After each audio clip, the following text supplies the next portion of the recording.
ॐ नमो भगवते वासुदेवाय। ॐ अज्ञानतिमिरान्धस्य ज्ञानाञ्जनशलाकया चक्षुरुन्मिलितं येन तस्मै श्रीगुरवे नमः। हरे कृष्णा। सब भक्तों का स्वागत है प्रातःकालीन श्रीमद् भागवतम के पाठ में। हम श्रवण कर रहे हैं श्रीमद् भागवतम का अष्टम स्कंद अध्याय 8वां।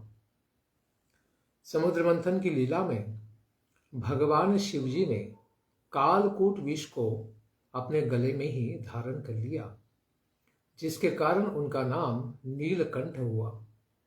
इसके पश्चात क्या हुआ, अमृत किसको प्राप्त होता है, इसको आज हम श्रवण करेंगे।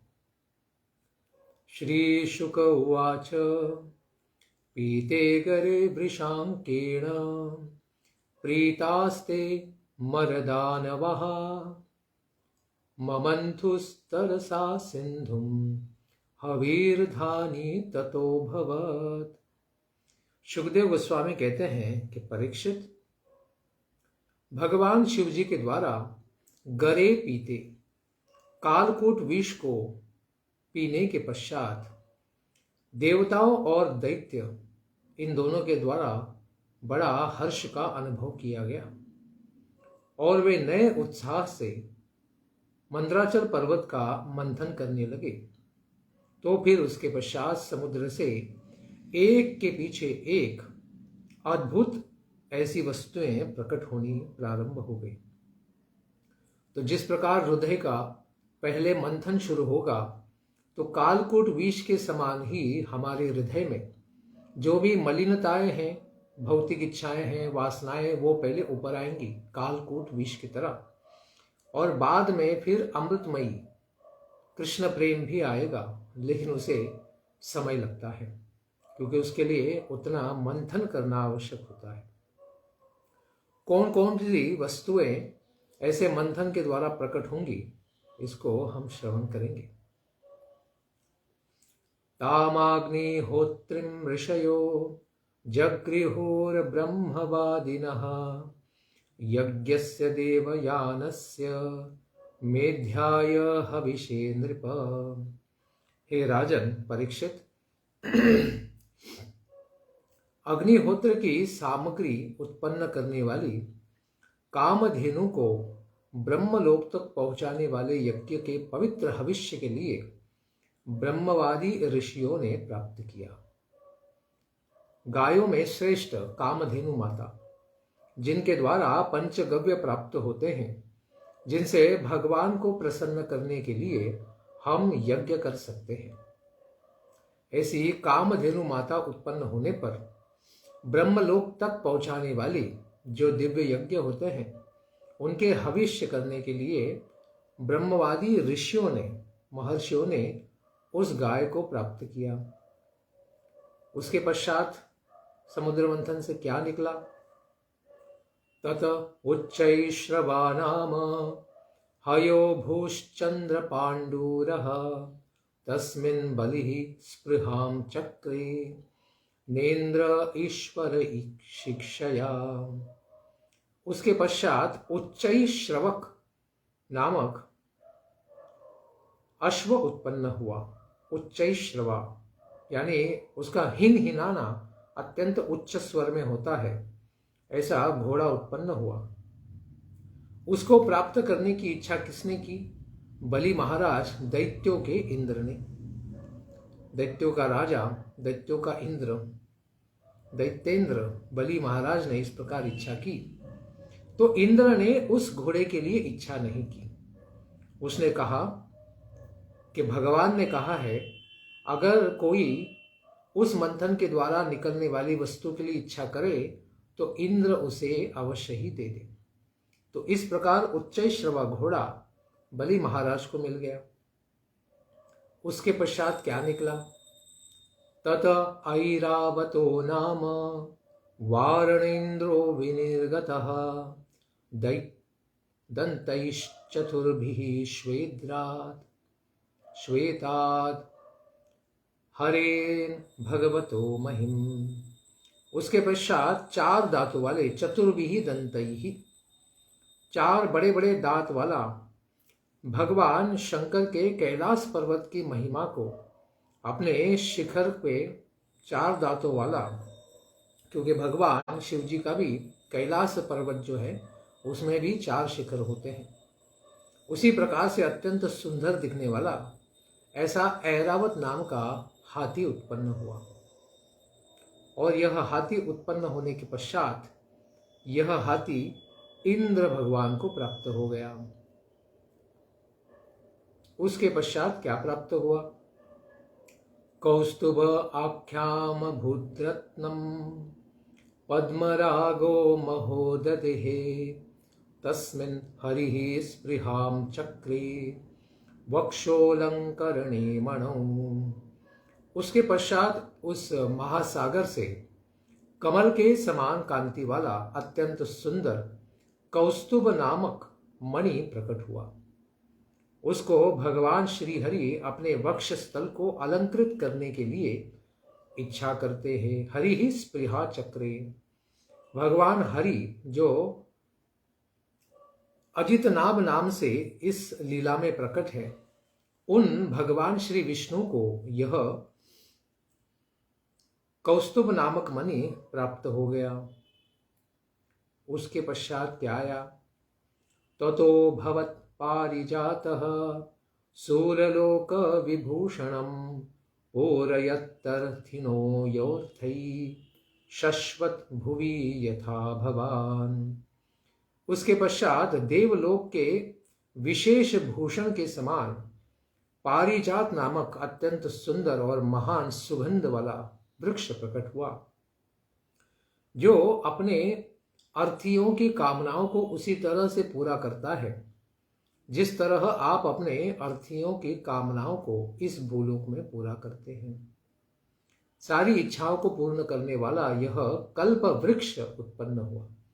इच्छा करने मात्र से उसे पूर्ण करने वाला यह विशेष पारिजात वृक्ष उत्पन्न हुआ।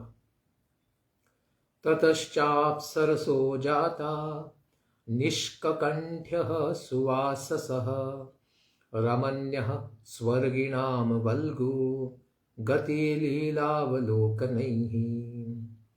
उसके पश्चात अपने गले में स्वर्ण का हार पहने और अत्यंत सुंदर वस्त्र धारण करने वाली, अपने मनोहर चाल और विलासपूर्ण अवलोकन के द्वारा सारे देवताओं को सुख प्रदान करने वाली अप्सराएं, अप्सरसहा जाता, ऐसी सुंदर अप्सराएं प्रकट हो गई। उन सबको देवताओं ने प्राप्त कर लिया। ततश्चा वीरभूत साक्षात् श्रीरमा भगवत्परा रंजयन्तीं दिश कांत्या विद्युत सौदामणि यथा। उसके पश्चात जिस तरह बिजली अपनी चमक के द्वारा दिशाओं को सुशोभित करती है, सारी दिशाएं चमक जाती है, उस तरह अपनी कांति से सभी दिशाओं को सुशोभित करने वाली शोभा के साथ मूर्ति भगवत परायण ऐसी रमा देवी यानी लक्ष्मी माता प्रकट हो गई। और लक्ष्मी माता प्रकट होने से फिर क्या होता है? तस्यां चक्रुः स्पृहां सर्वे ससुरासुर मानवः रूपौदार्य वयो वर्ण महिमा क्षिप्त चेतसः। रमा देवी यानी माता लक्ष्मी के सौंदर्य, औदार्य, यौवन, रूप, रंग और महिमा से सभी देवता, असुर और मानवों का मन आकृष्ट हो गया उनके प्रति, और सबों ने इच्छा की कि देवी को वही प्राप्त करे। तस्या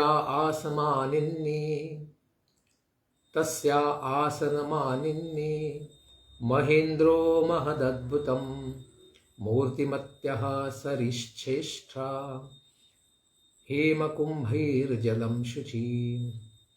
इंद्र अत्यंत अद्भुत उनके बैठने के लिए आसन ले आते हैं, और मूर्तिमयी श्रेष्ठ नदियां स्वर्ण के कलशों में पवित्र जल ले आती हैं उनकी सेवा के लिए।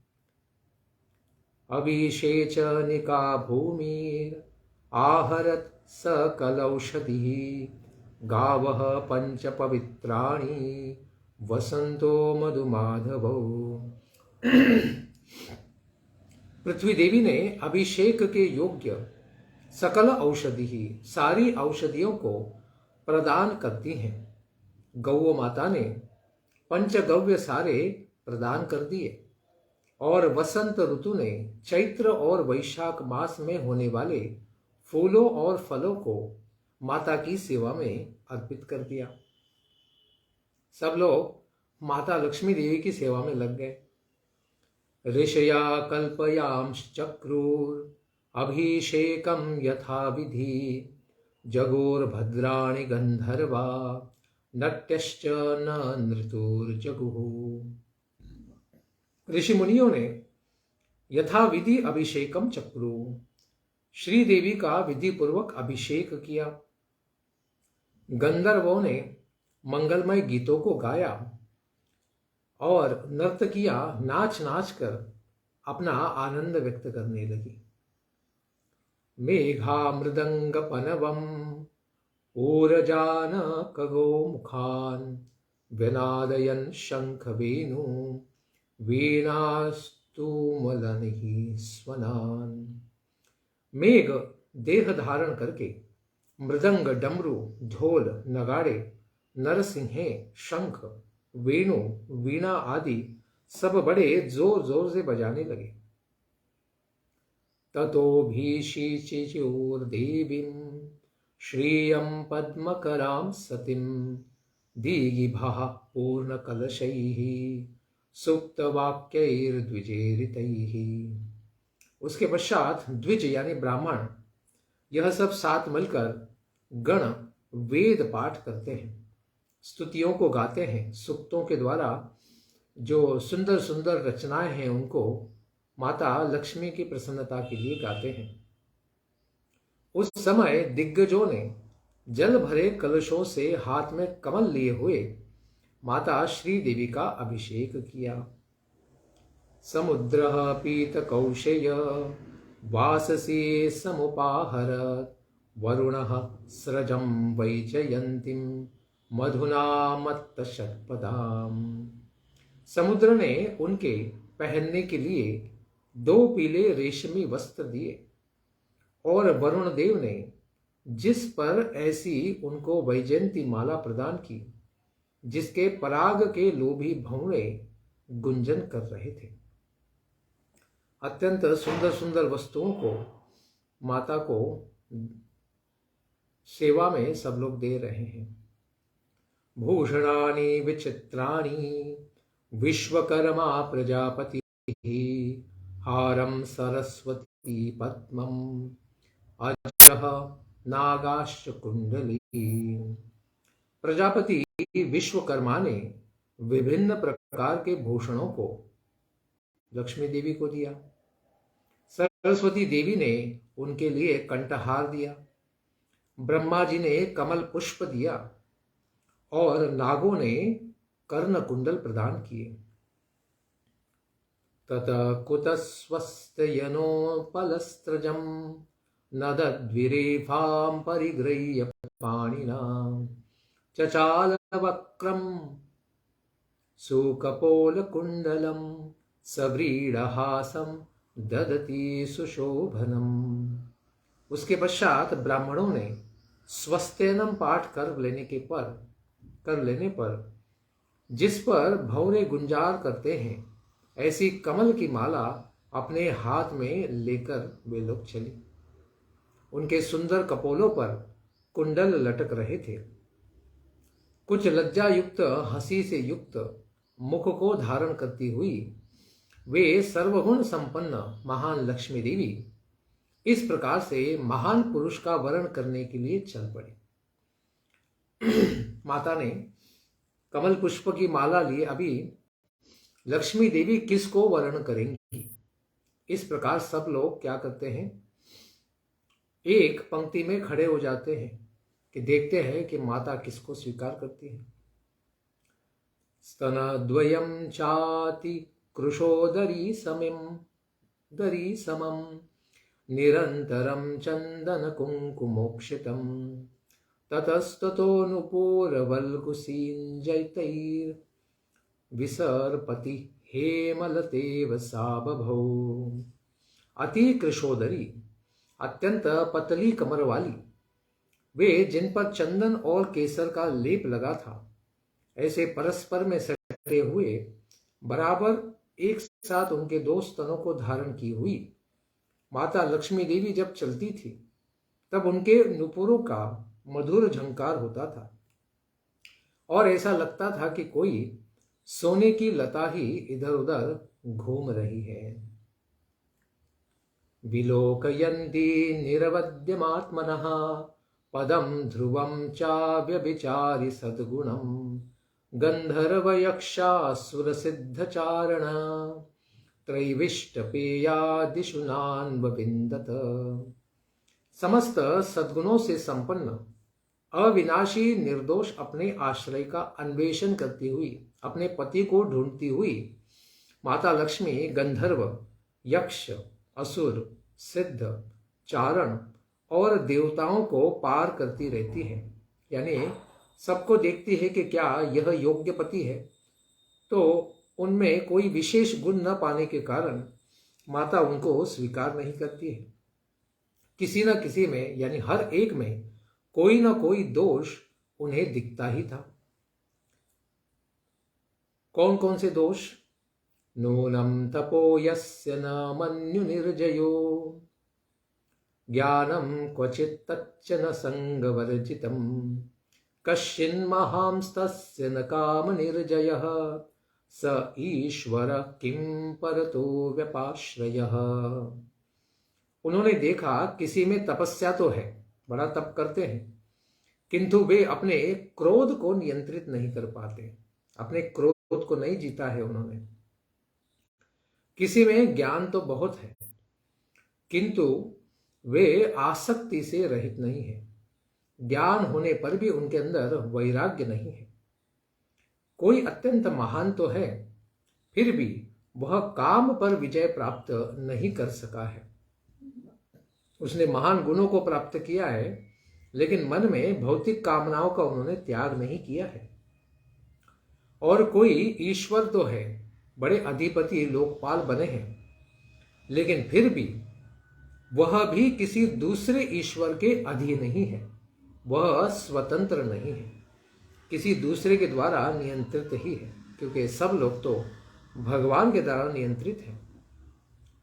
कुछ लोगों में क्या देखा? धर्म क्वचित् तत्र न भूत सौहृदम त्याग क्वचित् तत्र न मुक्ति कारणम वीर्यम न पुंसोस्त्यज वेग निष्कृतम न ही द्वितीयो गुण संग वर्जितः। किसमें धर्म तो है, किंतु वे सभी जीवों के हितैषी नहीं है, बस अपनी जाति का या कुछ लोगों का ही कल्याण करना चाहते हैं, सबका कल्याण नहीं करना चाहते हैं। किसी में त्याग तो है, किंतु वह मुक्ति का कारण नहीं है। केवल त्याग होने से कोई संसार से मुक्त नहीं हो सकता है। किसी में वीरता है, किंतु वे काल के वेग से बचने वाले नहीं हैं। कितना भी कोई जिम कर ले, लेकिन मृत्यु से नहीं बच सकता है, उसे भी एक दिन मरना ही पड़ता है। कोई द्वितीय नहीं है, किंतु वे समाधि निष्ठ होने के कारण गुण संग से रहित हैं।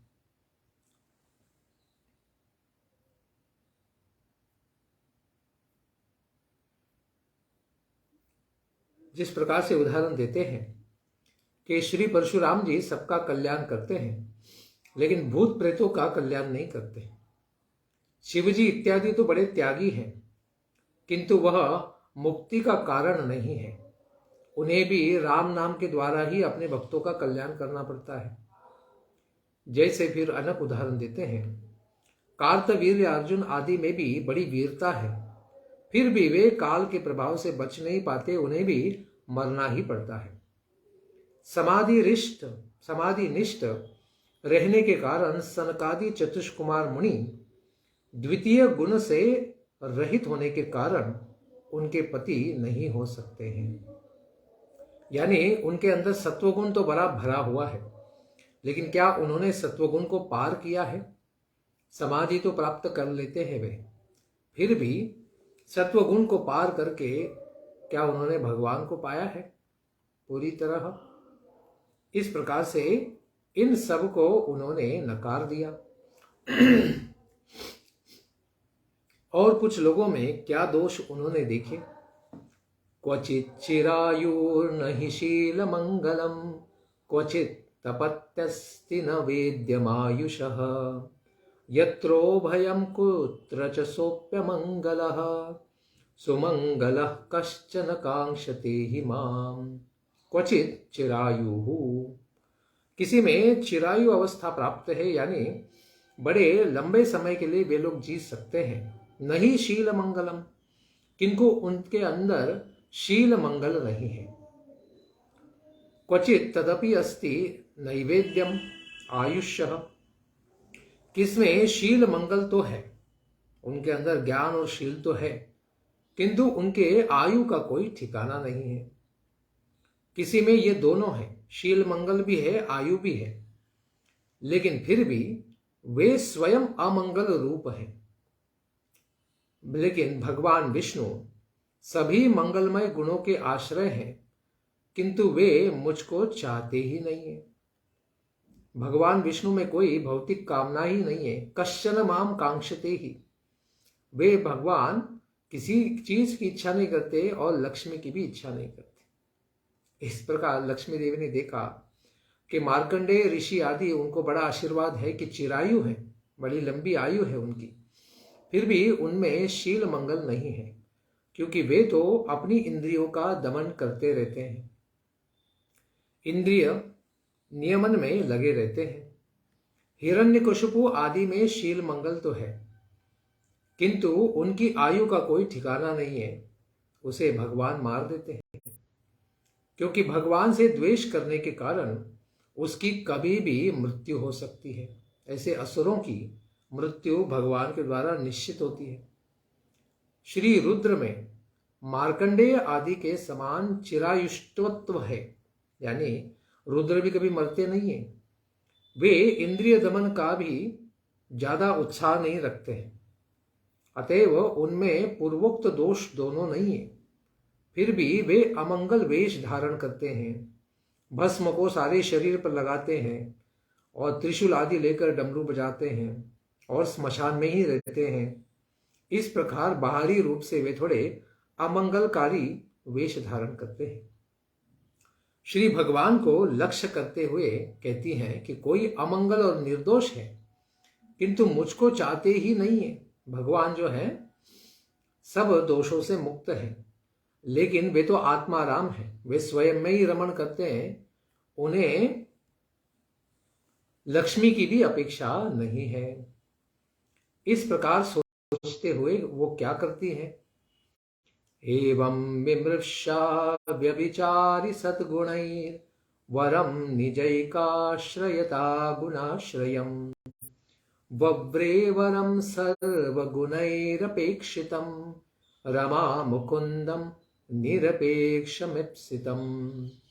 एवं विमृश्य, इस प्रकार बड़ा विचार करके माता लक्ष्मी देवी ने, जिनमें सभी सद्गुण विराजमान हैं, निवास करते हैं, प्राकृत भौतिक तीनों गुणों से वे रहित हैं, सत्व रज तम गुण से परे हैं, अनिमा लगिमा प्राप्ति वशिता आदि सभी गुण जिनको सदा ही प्राप्त है, यानी वो हमेशा प्राप्त करना चाहते हैं, भगवान उसे प्राप्त नहीं करना चाहते, किंतु जो उन सबको कभी भी अपेक्षा नहीं करते, कभी भी सिद्धियों की कामना नहीं करते हैं, ऐसे लक्ष्मी जी के एकमात्र आश्रय श्री भगवान को ही उन्होंने पति के रूप में वर्ण किया।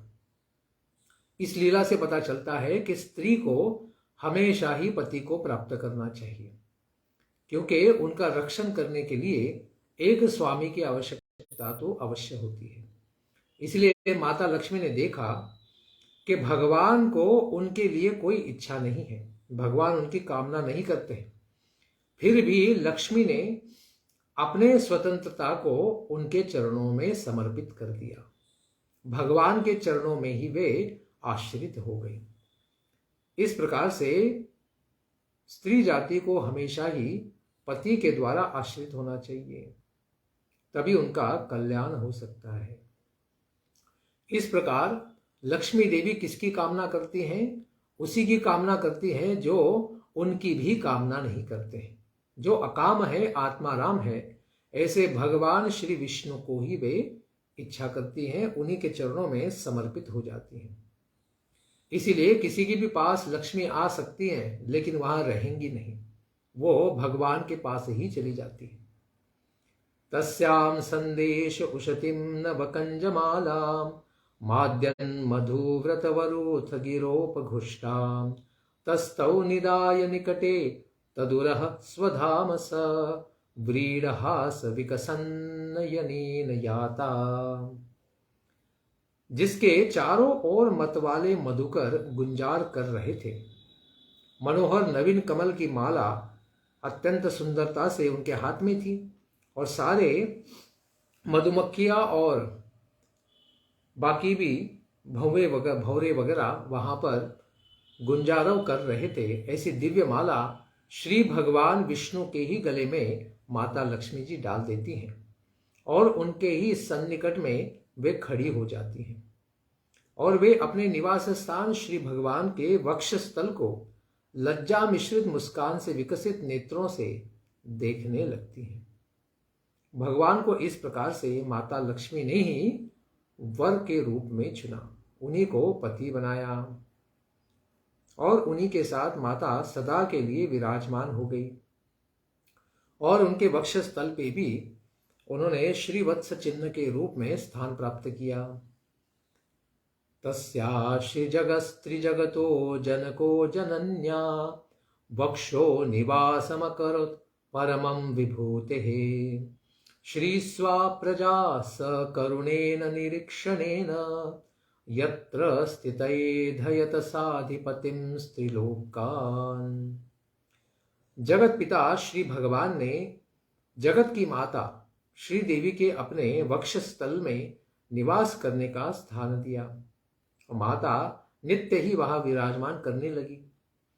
जो लक्ष्मी जी समस्त संपत्तियों की अधिष्ठात्री देवता है, वहां स्थित होकर लक्ष्मी जी ने अपने करुणामय अवलोकन के द्वारा सभी प्रजाओं और लोकाधिपतियों और तीनों लोकों को समृद्ध बना दिया। क्योंकि अपने स्वामी भगवान विष्णु की प्रॉपर्टी कितनी है, तो संपत्ति तो सारा संसार ही भगवान का है। इसीलिए माता ने सारे संसार को समृद्ध बनाया। क्योंकि पति का क्षेत्र कितना है, तो पूरा संसार ही है, तो सभी प्रजाएं भगवान की ही है। तो सबकी समृद्धि के लिए माता लक्ष्मी ने अपनी विभूतियों के साथ सर्वत्र क्या कर दिया? प्रकाश कर दिया, सबको समृद्ध बना दिया। शंखतुर्य मृदंगानां वादित्राणां पृथुस्वनः देवानुगानां शस्त्रीणां नृत्यतां गायताम भूत। शस्त्रीणाम अपनी स्त्रियों के साथ नाचते और गाने वाले गंधर्वों के शंख, तुरही, मृदंग आदि बाजे बजने लगे। क्योंकि माता लक्ष्मी और भगवान विष्णु का विवाह संपन्न हो गया। उन सब लोगों ने बड़ा सुंदर ध्वनि करके सबको आनंदित किया। ब्रह्म रुद्रांगिरो मुख्यः सर्वे विश्व सृजो विभुम ईडिरे वीतथैर्मन्त्रैः तल्लिंगैः पुष्पवर्षिणः। ब्रह्मा जी, शिव जी, अंगिरा ऋषि आदि सभी प्रजापति दिव्य पुष्पों की वर्षा करते हैं भगवान श्री विष्णु और माता लक्ष्मी के ऊपर। श्री भगवान के गुण स्वरूप और लीला का यथार्थ वर्णन करने वाले मंत्रों के द्वारा श्री भगवान की स्तुति सब महर्षियों ने की। श्रिया विलोकिता देवः स प्रजापतयः प्रजः शीलादिगुण संपन्ना लेभिरे निर्वृतिं पराम। श्री देवी द्वारा कृपा पूर्वक देखे गए सभी देवता प्रजापतियों के साथ सभी प्रजाएं शील आदि गुणों से संपन्न हो गई और उसके पश्चात माता के आशीर्वाद के कारण परम सुखी बन गए। इसीलिए सब लोग अपेक्षा करते हैं कि माता लक्ष्मी की कृपा सबके ऊपर बनी रहे। और राक्षसों का क्या हुआ? निःसत्त्वालोलुपा राजन् निरुद्योगागतत्रपः यदा चोपेक्षिता लक्ष्म्या भूभुवोर्दैत्यदानवः। राजन परीक्षित, जब माता लक्ष्मी जी ने देखा कि दैत्य और दानव यह बहुत ही ज्यादा लोलुप है तो उन सब की उपेक्षा कर दी गई। माता लक्ष्मी ने उनके ऊपर आशीर्वाद नहीं किया। तब वे सारे दैत्य और दानव बलहीन, उद्योग रहित तथा निर्लज्ज हो गए, क्योंकि माता लक्ष्मी की कृपा उन्हें प्राप्त नहीं हुई। गतत्रपः, इस प्रकार से उनकी कृपा अनुकंपा उन्होंने प्राप्त नहीं कर पाए। अथासीद वारुणी देवी कन्या कमललोचना असुरा जगृहुस्तां वै हरेरनुमतेन ते। अथ उसके पश्चात कमल लोचना, सुंदर कमलों के समान नेत्र वाली कन्या के रूप में समुद्र मंथन से भी वारुणी देवी प्रकट होती है। उसको श्री भगवान की अनुमति से फिर असुरों का कल्याण लक्ष्मी देवी के द्वारा नहीं होता तो वे उदास हो गए थे, तो उन असुरों ने उसको, वारुणी को ग्रहण कर लिया। उसके द्वारा उस मदिरा को पीते हुए वे सब लोग मदमस्त हो गए। अथो दधेर्मथ्यमानात् काश्यपैर्मृतार्थिभिः उदतिष्ठन् महाराज पुरुषः परमाद्भुतः। हे महाराज परीक्षित, अथ उसके पश्चात अमृत के लिए कश्यप नंदन देवों और दैत्यों के द्वारा मथे जाने वाले समुद्र से अत्यंत अद्भुत एक पुरुष, एक व्यक्ति प्रकट हो गए। कैसे व्यक्ति प्रकट हो गए? दीर्घ पिवरदोर्दंडः कंबुग्रीवो रुणेक्षणः श्यामलस्तरुणः स्रग्वी सर्वाभरणभूषितः पीतवासा महोरस्कः समृष्टमणिकुण्डलका स्निग्धकुञ्चितकेशान्तः सुभगः सिंहविक्रमः। उस पुरुष की भुजाएं अजानुलंबित थे, घुटनों तक हाथ पहुंचते थे और वो भुजाएं बड़ी मोटी थी, हाथी की सोंड के समान। उनका गला शंख के समान अत्यंत सुंदर उतराव चढ़ाव का था, यानी उतराव और चढ़ाव थे उसके अंदर, अत्यंत शंख रूपी उनका गला था। आंखों में लालिमा छाई हुई थी। शरीर का रंग श्याम वर्ण का था तथा वह पुरुष अत्यंत युवक था, सुंदर था। उनके गले में मालाओं को उन्होंने धारण किया था और सभी आभूषणों से वे भूषित हो रहे थे। उन्होंने कमर के ऊपर पीतांबर वस्त्र धारण किया हुआ था और कानों के अंदर अत्यंत सुंदर मणियों के साथ कुंडल को धारण किया था जो बड़े चमक रहे थे। उनकी छाती बड़ी चौड़ी थी और घुंघराले सुंदर चमकने वाले उनके बाल थे और उनका पराक्रम सिंह के तरह समान ही दिख रहा था, क्योंकि उनकी छाती सिंह के समान सुंदर थी। अमृता पूर्ण कलशम बिभ्रत वलय भूषितः स वै भगवतः साक्षात् विष्णोरंशांश संभवः। कंगन से अलंकृत हाथ में उन्होंने एक कलश को धारण किया था। कैसा कलश था? अमृता पूर्ण कलशम, अमृत से भरा भर, खचाखच भरा हुआ वह दिव्य कलश था। वह साक्षात भगवान विष्णु के ही अवतार थे। अंशांश संभवः विष्णु, भगवान विष्णु के ही वे अवतार थे। उनका नाम क्या था? धन्वंतरी रीति ख्यात आयुर्वेद दृग्जन्य भाग तमालोक्यासुराः सर्वे कलशं चामृताभृतं लिप्सन्तः सर्ववस्तुनि कलशं तरसा हरन् नीयमाने सुरैस्तस्मिन् कलशेऽमृतभाजने विशन्य मनसो देवा हरिं शरणमायुयुः इति तद्दैन्यमालोक्य भगवान् भृत्यकामक्रीड माखिद्यत मिथोरर्थं वह साधयिष्ये स्वमायया। आयुर्वेद के वे प्रवर्तक थे, आयुर्वेद दृक् ऐसे पुरुष, उनका नाम था धन्वंतरी। इसी नाम से वे सारे संसार में विख्यात हुए और उन्होंने ही आयुर्वेद शास्त्र को प्रकट किया। उस अमृत से भरे हुए कलश को देखकर सभी असुर वस्तुओं को उस कलश को प्राप्त करने की इच्छा करते हैं। अतएव उन सबों ने उस कलश को तुरंत भागकर बलपूर्वक देवता धन्वंतरी से छीन लिया। इस प्रकार असुरों के द्वारा अमृत कलश को छीन ले जाने पर सभी देवताएं अत्यंत उदास हो गए। अरे, ये तो पहले ही झपट पड़े, यह कलश तो दोनों को देना चाहिए था। इस प्रकार से असुरों ने बलपूर्वक सारा का सारा अमृत केवल हमारा ही है और हम ही इसको पिएंगे, इस प्रकार की आसुरिक भावना करने के कारण उन्होंने उस कलश को चुरा लिया था।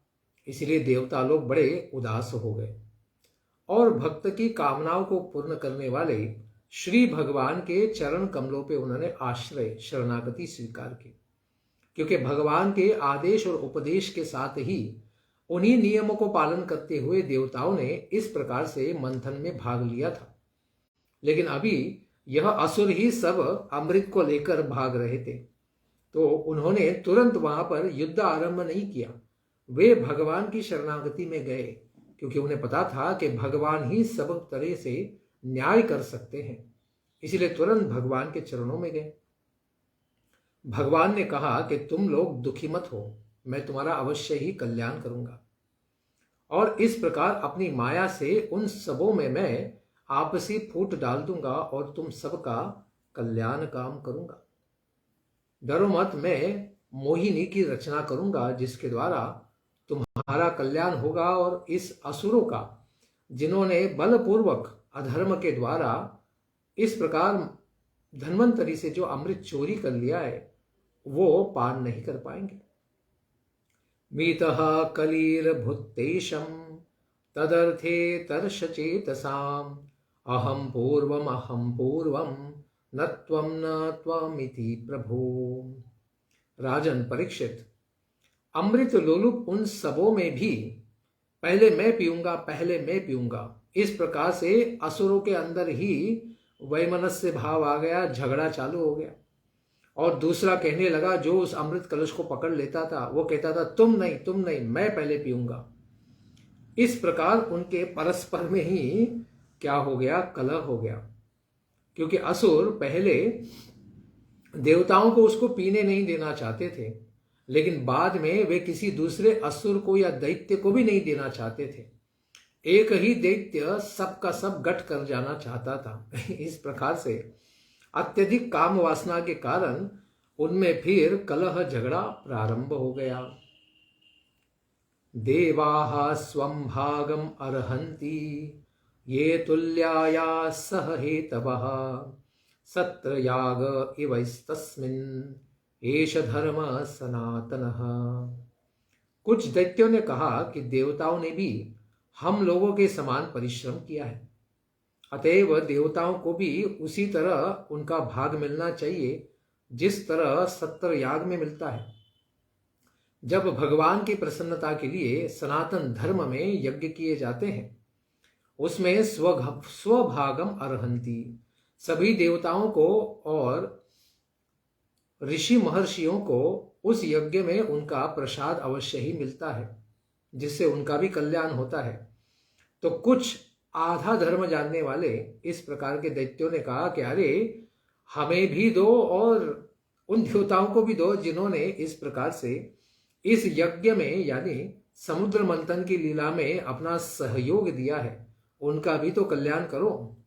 ऐसे कमजोर दैत्य थे, उन्होंने इस प्रकार से आक्रोश किया और देवताओं का पक्ष लेने का आधा कार्यक्रम किया, जिससे देवताओं का उत्साह बढ़े और वे भी इस कलश को छीने तो उनको भी थोड़ा मिलेगा। इस प्रकार से आधा सपोर्ट उन्होंने दे दिया। जब उनकी सरकार नहीं बन रही है यह देखा उन्होंने, तब फिर विरोधी पक्ष को उन्होंने सपोर्ट करना शुरू कर दिया ताकि उनको भी एक हाथ मिनिस्ट्री मिल जाएगी। उसी प्रकार से यह जो भावना है, आसुरिक भावना, इसका यहाँ पर कुछ असुरों में दर्शन किया गया कि अरे इनको भी तो दो, यानी हमें भी थोड़ा दो। इस प्रकार से उन्होंने भावना प्रकट की। इति स्वान् प्रत्यशैधन्वै दैत्येया जातमत्सरः दुर्बलः प्रबलान् राजन् गृहीतमकर्ष कलशान्मुहुः।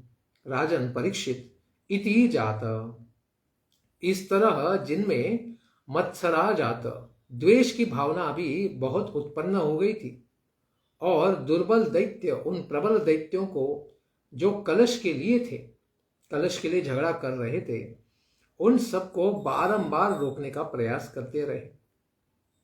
इस प्रकार झगड़े के बीच में क्या हुआ? एतस्मिन्नन्तरे विष्णुः सर्वोपाय विदीश्वरः योषित रूपमनिर्देश्यं दधार परमद्भुतम्। एतस्मिन् अंतरे, इन सब के बीच में, झगड़े में, सभी उपायों को जानने वाले भगवान विष्णु अवर्णनीय, अत्यंत अद्भुत, सुंदर, परम अद्भुत स्त्री का रूप धारण कर लेते हैं। क्योंकि सबको मोह में डालना है, खास करके असुरों को, तो स्त्री का रूप बड़ा काम में आता है, यह भगवान जानते हैं। इसलिए उन्होंने स्वयं प्रकटित होने पर भी वहां पर विष्णु रूप में नहीं गए, वहां पर उन्होंने मोहिनी रूप धारण किया। प्रेक्षणीयोत्पल श्यामम सर्वावयम सुंदरम समान कर्णाभरणम शोकपोलोन्नसाननम। प्रेक्षणीयोत्पल श्यामम, शरीर का रंग उनका नील कमल के समान सुंदर श्याम था और देखने में बड़ी ही आकर्षक लग रही थी मोहिनी। उनके सारे अंग अत्यंत सुंदर थे, दोनों कान एकदम बराबर थे और कर्ण फूलों से अलंकृत थे। गाल अत्यंत सुंदर और चमकीले थे। उनकी नाक उन्नत थी और मनोज्ञ मुख था, यानी मन को तुरंत आकर्षित कर लेगा, इस प्रकार का सुंदर मुख था। लक्ष्मी के समान ही सुंदरता को उन्होंने प्रकट किया। नव यौवन निर्वृत्तस्तै तन भार कृशोदरम मुखा मोदानुरक्ताक्षी झंकारोद्विग्न लोचनम। नव यौवन, नई जवानी के कारण उनके स्तन उभरे हुए थे और उन्हीं के भार से उनकी कमर तो अत्यंत पतली भी थी। मुख से निकलने वाली सुगंधी की प्रेम के कारण गुनगुनाते भौरे उनके ऊपर टूट पड़ रहे थे। इतने सुंदर होने पर उनके मुख से सुगंध निकल रहे थे। संसार के अत्यंत सुंदर फूलों से भी सुगंधित वहां से वायु निकल रहा था। उन्हीं के ऊपर भौरे और मधुमक्खियां भिनभिनाने लग गई। उसके कारण नेत्रों में कुछ घबराहट, उनके नेत्रों में घबराहट दिख रही थी कि ये भौरे मेरे पीछे क्यों पड़े हैं। इस प्रकार सुंदरता से वो यहां वहां विचरण कर रही थी। बिभ्रत स्वकेश भारेण मालामुत्फुल्ल मल्लिका सुग्रीव कंठाभरणम सुभुजांगद भूषितम। अपने लंबे केशों में उन्होंने विकसित बेले की माला लगा रखी थी। उनका सुंदर कंठाभरण से उनका सुंदर कंठ आभूषणों से भूषित था। भुजाओं में बाजूबंद सुशोभित हो रहे थे। इस प्रकार से छुनछुन आवाज करती हुई वो सब जगह जा रही थी। वीरंबा वीरजांबर संवित नीतंब द्वीप शोभया कांचा प्रवील सद्वल्गु चलच्चरण नूपुरम। स्वच्छ साड़ी से ढके हुए उनके नितंब द्वीप की शोभा करधनी द्वारा और भी बढ़ रही थी। मनोहर चंचल नुपुरों के नुपुर की ध्वनि ऐसी झंकृत करती हुई वो सबको आनंदित और आकर्षित कर रही थी। सव्रीड स्मित विक्षिप्त भ्रूविलासावलोकनैः दैत्य यूथपचेतस्तु काममुद्दीपयन्मुहुः। इस प्रकार अत्यंत लज्जा से युक्त उनकी मुस्कान थी, चंचल और तिरछी भौवें थी और विलासपूर्वक अवलोकनों से मोहिनी रूपधारी भगवान दैत्य सेनापतियों के मन में बारंबार कामोद्दीपन कर रही थे। अभी तो भगवान विष्णु ही है, लेकिन इस प्रकार से मोहिनी माया का अवतार लिया है तो सारे दैत्यों को, दानवों को उन्होंने आकर्षित कर लिया। तो प्रश्न आता है कि देवता क्यों नहीं आकर्षित हुए? क्योंकि देवताओं को पता था यह मोहिनी तो साक्षात विष्णु ही है जो इन दैत्यों को क्या कर रहे हैं, भ्रमित कर रहे हैं। इस प्रकार से वे आकर्षित नहीं हुए। लेकिन उन्होंने भी देखा कि वह मोहिनी अत्यंत सुंदर थी। लेकिन भगवान की मोहिनी माया को भगवान के भक्त जानते हैं, इसलिए माया के भोग की इच्छा, कामना, वासना भक्त नहीं करते। उन्हें पता है कि यह केवल असुरों के भ्रमित करने के लिए बनी हुई विष्णु माया है। इस प्रकार से भगवान की शरणागति के कारण वे ऐसी मोहिनी माया को पार कर जाते हैं। मामेव ये प्रपद्यन्ते मायाम एताम तरन्ति ते। भगवान कहते हैं कि जो मेरे चरणों में आश्रित हो जाते हैं वही इस माया को पार कर सकते हैं। इस प्रकार से भगवान ने मोहिनी का अवतार लेकर सारे दैत्यों को भ्रमित कर दिया है। इसके पश्चात अमृत किसको मिलेगा, इसको हम श्रवण करेंगे कल के प्रातःकालीन सत्र में। धन्यवाद। हरे कृष्णा। ग्रंथराज श्रीमद् भागवतम की जय। समुद्र मंथन लीला की जय। भगवान धन्वंतरी की जय। मोहिनी मूर्ति की जय। जय जय श्री राधेश्याम।